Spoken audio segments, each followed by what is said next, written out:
Welcome, today in front of me Oppo A54s, and I'll show you how to adjust ringtone volume on this device. So first you should go into the settings application, and after that click here on the sounds and vibration.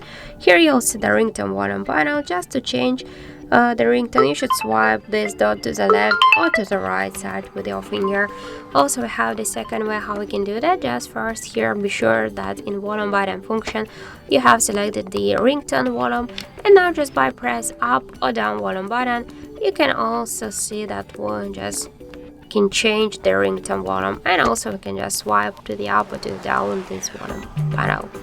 So that's it. Thank you for watching, and if you find this video helpful, don't forget to leave a like, comment and to subscribe our channel.